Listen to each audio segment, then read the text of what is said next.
Good afternoon, everyone. I hope you all will bear with me because public speaking not my strong suit.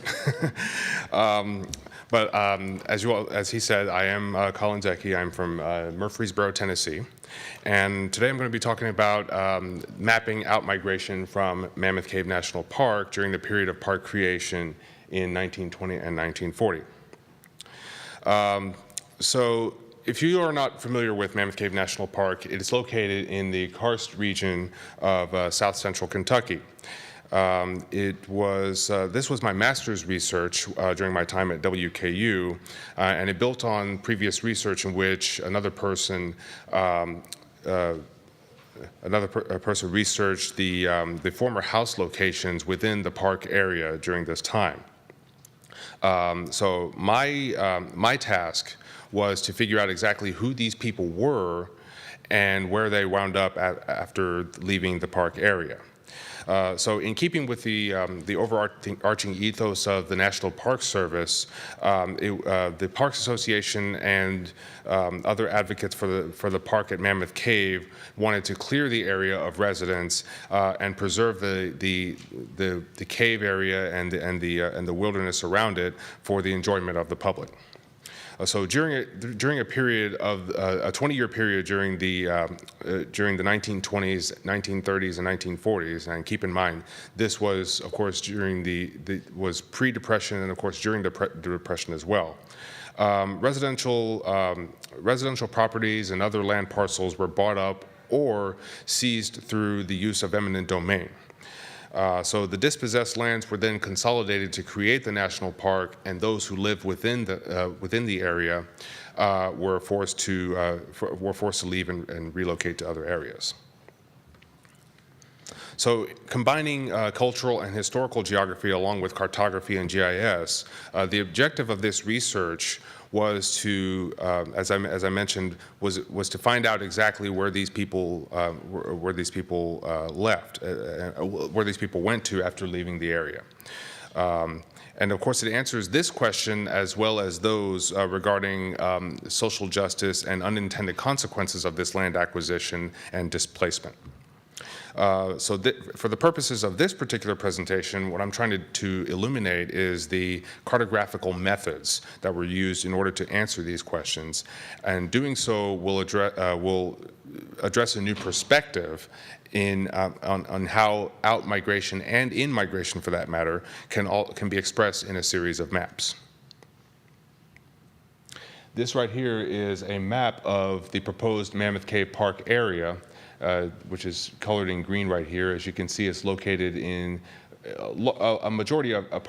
large part of it is located in the eastern part of Edmonson County in Kentucky. That right there is Park City, which is the de facto entrance into the park area.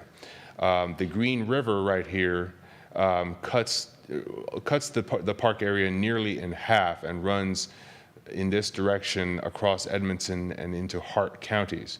And then, of course, you can see some other towns adjacent to the park, including Horse Cave, Cave City, Smith's Grove down here in Warren County, Oakland here in Warren County, and Bowling Green, all of which are along what was known as the Dixie Highway, and it was a precursor to Interstate 65. So those of you who are from Kentucky or have been to this area are somewhat familiar with it.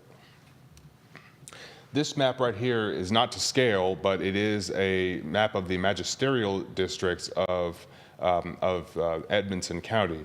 And a majority of the migrants that came from this county were either in Fork here, this magisterial district, or Parker in this district here.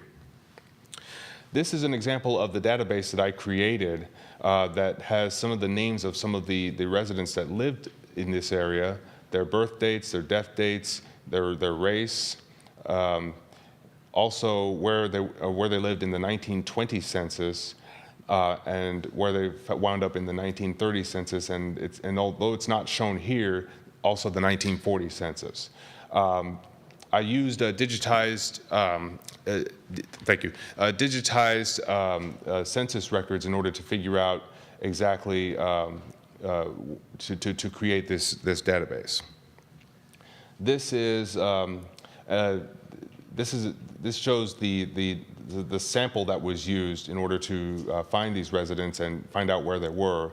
I went off of this number here, which was 537 successfully confirmed destinations from 1920, from 1930, 40, or both. And of course, this is a breakdown of who was a homeowner and a renter. I'm not going to go into too much detail about that until, but I'll mention something about it a little later. This is a chart that shows the states that were represented in this sample regarding the displacement. And that shows the types of destinations, urban or rural, and who all moved to those areas there. So maps were created using ArcGIS software, and I didn't have to use anything overly complex in order to create these maps. So I just used chloropleth maps and graduated circle maps to show state-level outmigration, and then also migration to rural areas, which was shown by using graduated colors of the counties in question. The graduated circle maps were used to depict outmigration to urban areas. And these urban areas were defined by the United States Census Bureau as incorporated places that have 2,500 people or more. So anything less than that was considered rural, and anything more than that was considered to be urban. That is a map of the states represented. As you can see, there's a heavy Kentucky contingent, and also there are large numbers going to Illinois and Indiana as well, and other surrounding states were lightly represented. That's in 1930. This is in 1940. As you can see, Nebraska is now represented, Wisconsin is represented, and New York is now represented as well. This is the map of the specific destinations. As you can see, when a county is shaded, that means that a rural area is represented by migrant moving there. And as you can see, urban centers like Flint, Michigan, Chicago, Barberton and Brecksville near Cleveland, Ohio, then Indianapolis, and of course Louisville, a heavy contingent going there. This is the destinations of migrants in 1940. So Lincoln, Nebraska is now represented, Rochester, New York, and Brooklyn, New York are now represented as well. These are the destinations represented among black migrants, white migrants, black migrants in 1930, black migrants in 1940. There's also the destinations of white migrants in 1930 and white migrants in 1940.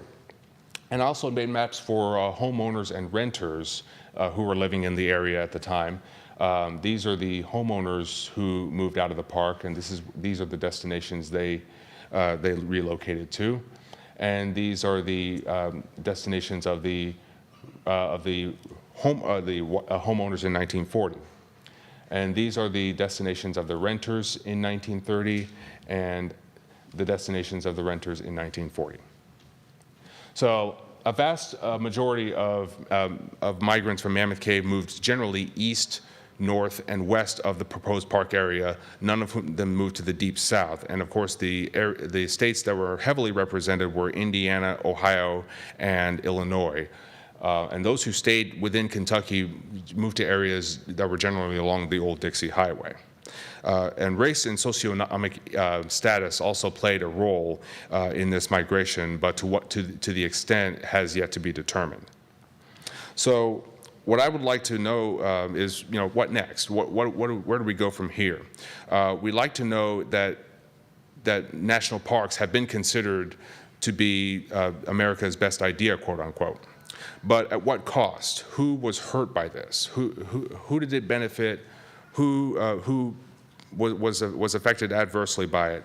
And I think that the intersection of cartography, GIS, historical geography, black geographies, indigenous geographies, and geographies of national parks, wilderness, and other protected areas, coupled with the spotlight being shined on social issues at whatever given time, is the next direction in this research. And I think it would reveal a great deal more.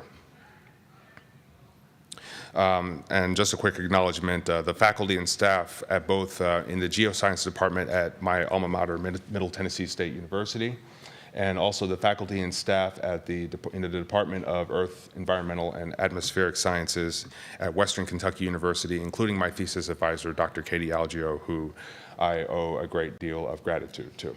Also, as well as my loving, supportive family. Without them, I wouldn't be who I am today. So thank you all. I know that was pretty fast, but I appreciate you listening, and I'll be happy to take any questions you have.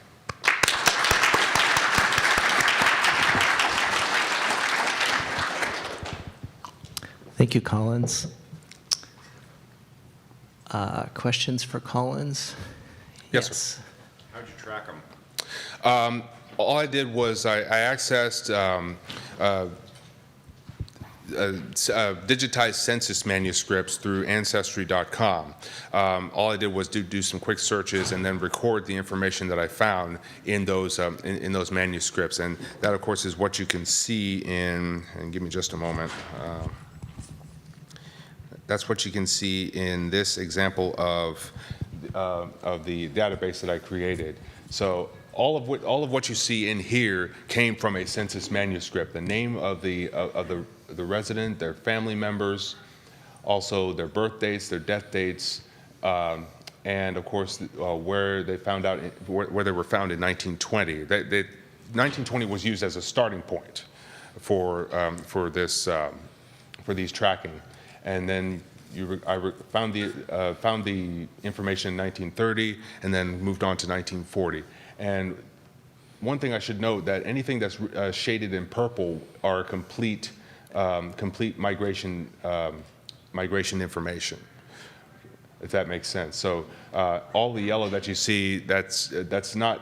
I mean, it's important, but not for the purposes of finding these destinations. It's not that important. So that's how I did it. Yes, ma'am. Was there any information available on kind of the economic situation of people in terms of what they got, the money they received, and how that worked out in terms of where they relocated? That was unfortunately left to conjecture because that information is very limited at best. So that would, and due to time constraints, I didn't have the opportunity to really dig as deep as I wanted to. But there has to be some kind of information that would lead us in that direction to find out exactly what the situations were and why they moved where they moved and what became of them as a result. Any other questions? Thank you, Collins, for really laying out a great framework and model for doing this kind of research. Really appreciate it. Yes, sir. Thank you very much. Thank you, Collins.